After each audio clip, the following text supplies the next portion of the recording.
தூத்துக்குடி தொகுதியில் திமுக வேட்பாளர் கனிமொழி இறுதிக்கட்ட பரப்புரையில் ஈடுபட்டு வருகிறார். நேரலை காட்சிகளை பார்க்கலாம்.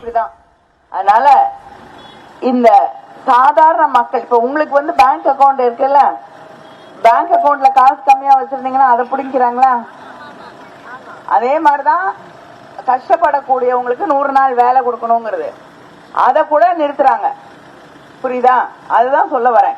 சாதாரண மக்களுக்கு, ஏழை மக்களுக்கு யாருக்குமே உதவி செய்யாத, தமிழ்நாட்டில் வெள்ளம் வந்தது நமக்கு 1 ரூபாய் கூட கொடுக்காத ஒரு ஆட்சி நமக்கு வேணுமா அப்படின்னு சிந்தித்து பார்க்க வேண்டும்.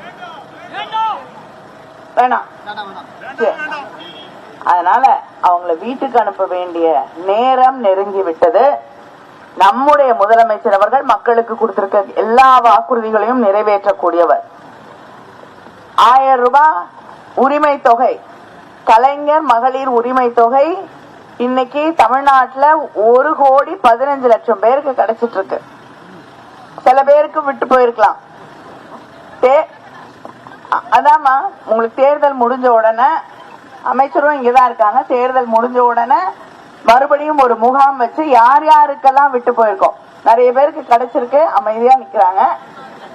அது பாருங்க, அவங்களுக்கு எல்லாம் கிடைச்சிருச்சு. அதனால 4-5 கை மட்டும்தான் மேல வருது. கிடைக்காதவங்களுக்கு நிச்சயமா தேர்தல் முடிஞ்ச உடனே இன்னொரு முகாம் வச்சு நாங்க அந்த 1000 ரூபாய் முதலமைச்சர் கொடுக்க சொல்லியிருக்காங்க.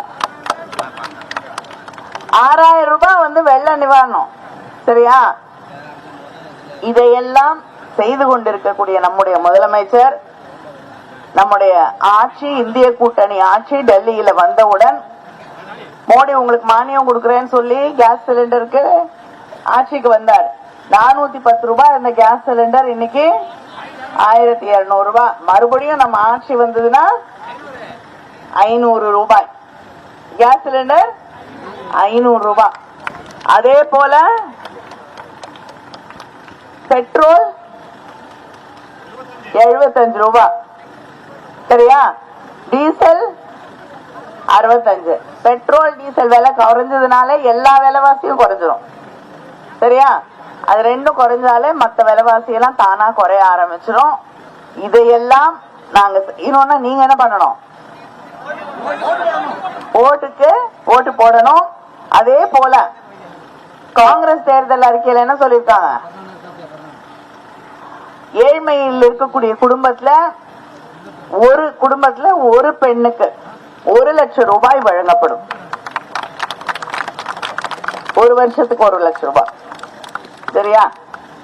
இதையெல்லாம் நிச்சயமாக நாங்க செய்வோம், உங்களுக்கு தெரியும். அதே போல விவசாய கடன் ரத்து செய்யப்படும், கல்வி கடன் ரத்து செய்யப்படும். தூத்துக்குடியில் திமுக வேட்பாளர் கனிமொழி கயத்தாறு பகுதியில் இறுதிக்கட்ட பரப்புரையில் ஈடுபட்ட நேரலை காட்சிகளை பார்த்தோம்.